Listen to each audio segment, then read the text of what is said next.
Hey friends, today I'm showing you how to fix a squeaky door. Really annoying. Okay, WD-40 paper towel. I'm gonna spray a little bit in there.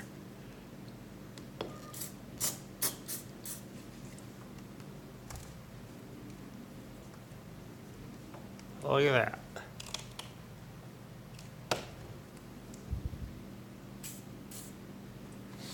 I'm just gonna hit all my things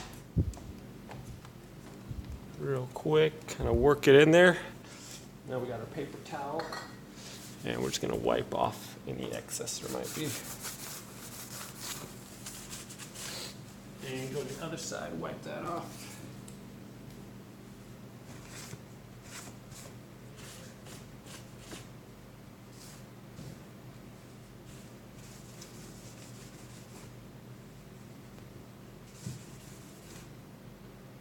Go. No more squeaky door, easy peasy. Okay, thanks for watching this video, my friends.